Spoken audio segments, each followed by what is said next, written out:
Good evening, and welcome once again to Religion Today, the program where each week we discuss religion today.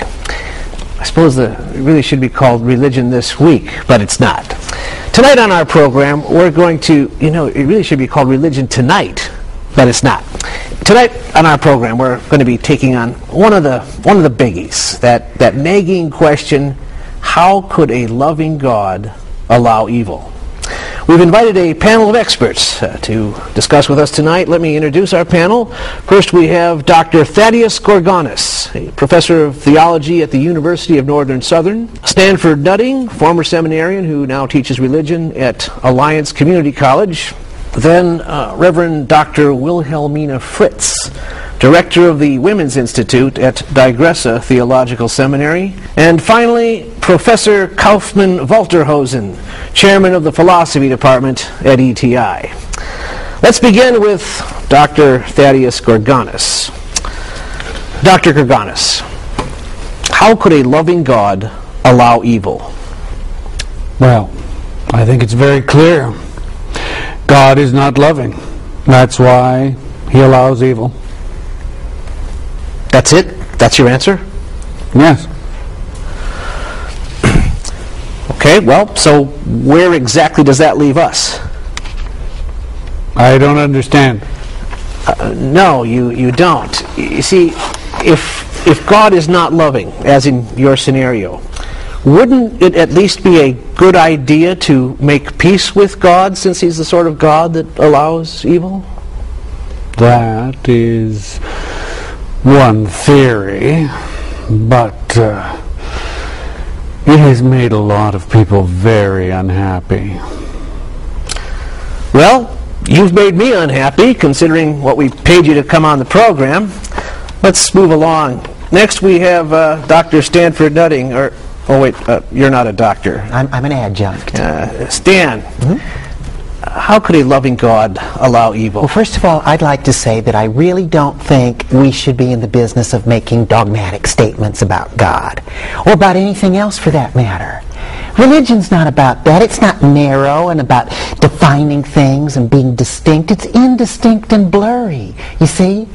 But I do think we could go this far. There are evil things in the world. There are no evil people, but there are bad things that happen to good people. And we're all good people, aren't we? We're all good people. We're all good people, aren't we? That's right, we are. And so if that's the case, and if you want to practice some theology, well, before I left seminary in the 70s, we did learn this much.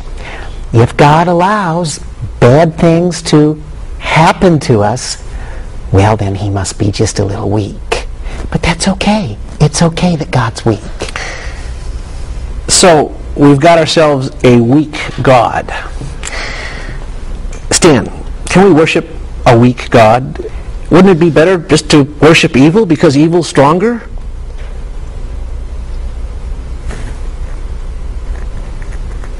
Well, I've never really thought of that. Okay, well, now you have thought about it. What do we do? Well, we do the best we can. We do the best we can.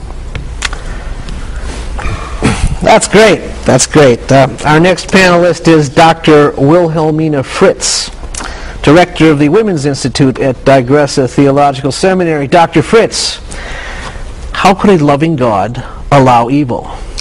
Well, first of all, I object to God being portrayed as a male. The question was, how could a loving God allow evil? There were no male pronouns. God is a male word. Okay, how could a loving goddess allow evil? First of all, that question makes no sense. I agree. But as Stan over here says, do the best we can. First of all, the goddess would never allow evil. Evil is simply a male construct given to a male god, which is also a male construct. The feminine sense of the divine is completely self-affirming and self-actualizing without any of the negative, invasive, patriarchal drive for illegitimate dominance. Ah, okay, so it's just a guy thing. All right, well, let's move along here. Our final panelist this evening, Professor Kaufmann Walterhosen, Chairman of the Philosophy Department. Dr. Walterhosen, how could a loving God allow evil? Clearly, it is proof that God does not exist. And furthermore, we must move beyond good and evil. No, not Nietzsche. Yes, Nietzsche. No. If there is no God, where do we even get the idea of evil, since you're using evil to prove that there is no God? As I said, we must move beyond good and evil. But we knew about evil before having to move beyond it. In fact, we knew about good before having to move beyond it. In fact, that's a better question. Where did good come from?